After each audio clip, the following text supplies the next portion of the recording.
Greetings, dear subscribers and casual listeners of my channel.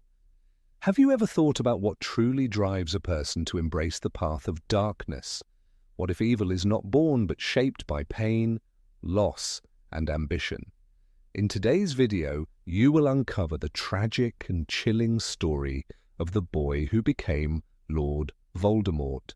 Tom Riddle, also known as the Dark Lord, he who must not be named, the very embodiment of terror in the wizarding world. He is the villain we all know, a ruthless sorcerer who stops at nothing to achieve his goals. But he wasn't always like this. Once, he was just a boy, one who learned, dreamed, and even had friends. At what point did he transform into the feared Dark Lord?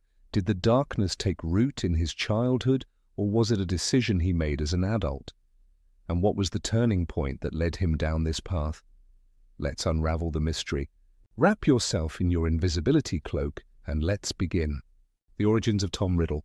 Tom was born into a broken family. His mother, Merope Gaunt, was a pure-blood witch, a direct descendant of Salazar Slytherin. His father, Tom Riddle Sr., was an ordinary muggle, but their love was built on deception. Merope used a love potion to make Tom Sr. fall for her. When she stopped using it, he abandoned her, leaving her pregnant and alone. Weak and destitute, Merope gave birth to her son in a muggle orphanage where she died shortly after. And so from the very beginning, Tom Riddle's life was marked by loss, abandonment, and a deep sense of resentment. A troubled childhood. Growing up in the orphanage, Tom was different. Strange things happened around him. Objects moved, animals obeyed his silent commands, and those who crossed him suffered misfortunes. He didn't just have magic, he had control over it, long before he knew what it was. When Albus Dumbledore came to take him to Hogwarts at age 11, the young boy was not surprised. He already knew he was special. He just needed someone to confirm it. The Hogwarts years. A brilliant mind with a dark curiosity. Sorted into Slytherin, Tom quickly became the most gifted student of his generation. His intelligence, charm, and ambition won him followers, students who admired his power and his ability to manipulate others. But Hogwarts also gave him answers about his past. He discovered his connection to Salazar Slytherin and the existence of the Chamber of Secrets. He learned about Horcruxes, the forbidden magic that could grant him immortality. And in his 5th year, he committed his first murder, using the basilisk to kill Myrtle Warren, later known as Moaning Myrtle. By the time he left Hogwarts, Tom Riddle was no longer just a promising student. He had already begun his descent into darkness. The birth of Voldemort. After graduation, Tom sought a position at Hogwarts, but Dumbledore refused him. Rejected, he vanished from the public eye, traveling the world in search of the darkest magic. He delved into forbidden knowledge, seeking ways to cheat death. When he returned, he was no longer Tom Riddle. He had transformed body, mind, and soul into Lord Voldemort. He gathered followers, the Death Eaters, and unleashed terror upon the wizarding world. The war had begun. What truly drove him to evil? Was Voldemort born a monster, or was he made into one? A combination of factors shaped his descent into darkness, orphanhood, and abandonment. He was never loved, never wanted. The pain of rejection festered within him. Pride and lineage, learning he was the heir of Slytherin, fueled his superiority complex. Unmatched ambition.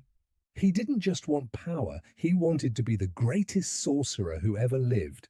Resentment and rage.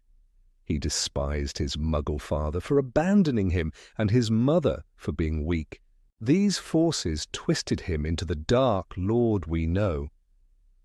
But the question remains, was there ever a moment when he could have chosen differently? Or was his fate sealed from the very start? Tom Riddle's transformation into Lord Voldemort was not an overnight event. It was a slow descent, a series of choices that pulled him further into the darkness. He was not content with simply being powerful. He wanted to rewrite the very rules of magic, to transcend mortality, to become something more than human. He wanted to erase the name Tom Riddle, the name of the weak boy abandoned in an orphanage, and replace it with something feared, something eternal. His obsession with power led him to seek out forbidden knowledge, traveling to remote corners of the world where magic was ancient and untainted by Hogwarts morality. He learned from dark wizards who had long been forgotten, those who had experimented with magic so terrible that their names had been erased from history. It was during these years that he discovered the full potential of Horcruxes. The theory of splitting one's soul to achieve immortality had been whispered about in the deepest corners of magical academia, but no wizard had ever dared to create more than one. Tom Riddle saw this limitation as a weakness. Why stop at one? If splitting the soul made one nearly invincible, then dividing it into multiple parts would render him untouchable. Each Horcrux required an act of murder, a sacrifice that tore the soul apart and bound it to an object. His first was created while he was still at Hogwarts after the murder of Myrtle Warren. The diary, a seemingly harmless object, carried a piece of his soul, preserving not just his essence, but his mind, his ambition, his hunger for control. It was not enough. He needed more. By the time he returned to Britain, he had changed in ways that went beyond magic. His features were sharper, paler, his eyes colder. There was something unsettling about him, as though he were barely human anymore. Those who had once followed him out of admiration now did so out of fear. The Death Eaters, a group that had begun as a collection of ambitious young Slytherins, had transformed into a cult of terror. They no longer sought power for themselves. They sought to serve him, to fulfill his vision of a world purged of impurity, where only the strong would rule. His hatred for Muggles had deepened. He had always despised them for their weakness, their ignorance of magic.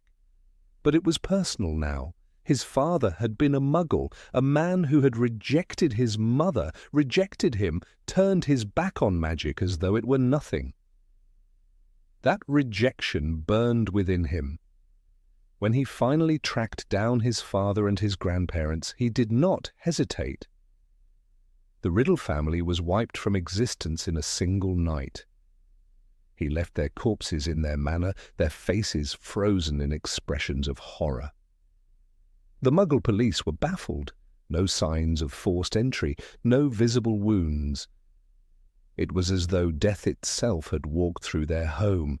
This act of vengeance was not just personal. It was symbolic. It was the moment he truly shed the last remnants of Tom Riddle. He was now Lord Voldemort, and nothing tied him to his human past. As his power grew, so did his following. His army spread fear across the wizarding world, striking without warning, leaving behind only the dark mark in the sky. Families disappeared overnight. Those who opposed him were tortured or killed. Even those who tried to remain neutral were not safe. He demanded loyalty, and neutrality was not an option. Hogwarts, once his home, became his obsession. He believed the school held secrets he had yet to uncover. He wanted to return, not as a student, not even as a teacher, but as its master. He sought the position of defense against the dark arts professor, but Dumbledore, now headmaster, saw through him. He denied him the post, and in that moment Voldemort realized that Hogwarts would never be his. Furious, he cursed the position, ensuring that no teacher would last more than a year. It was then that he turned his sights to something greater. The prophecy. A whisper in the shadows told him of a child destined to bring about his downfall. A child born at the end of July, one who would have the power to vanquish him. He did not know the name, but he knew the risk. He could not allow this child to grow. He had eliminated every obstacle in his path, and he would not allow a prophecy to be the one thing that stood between him and eternal rule. That night he entered Godric's Hollow. Lily and James Potter never stood a chance. James fought, but he was no match. Lily pleaded, but he did not listen. She threw herself in front of her son, but he did not hesitate. He cast the curse. The green light filled the room, but something went wrong. The curse rebounded. Pain, unlike anything he had ever known. His body burned. His soul was torn apart. He did not understand what had happened. He had never known fear, but in that moment he felt something worse. And then darkness. He was nothing. A shadow, a whisper in the wind. He had not foreseen this. He had prepared for every possibility, had built an army, had split his soul, had made himself untouchable. Yet here he was, clinging to existence less than a ghost. Years passed in agony. He drifted through the forests of Albania, hiding in the bodies of animals, feeding on the energy of lesser beings. He could barely think, barely remember who he had been. His followers scattered. Some were imprisoned, some denounced him, some lived in hiding, waiting for his return. And then, luck.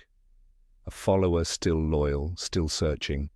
Wormtail, a coward, but useful.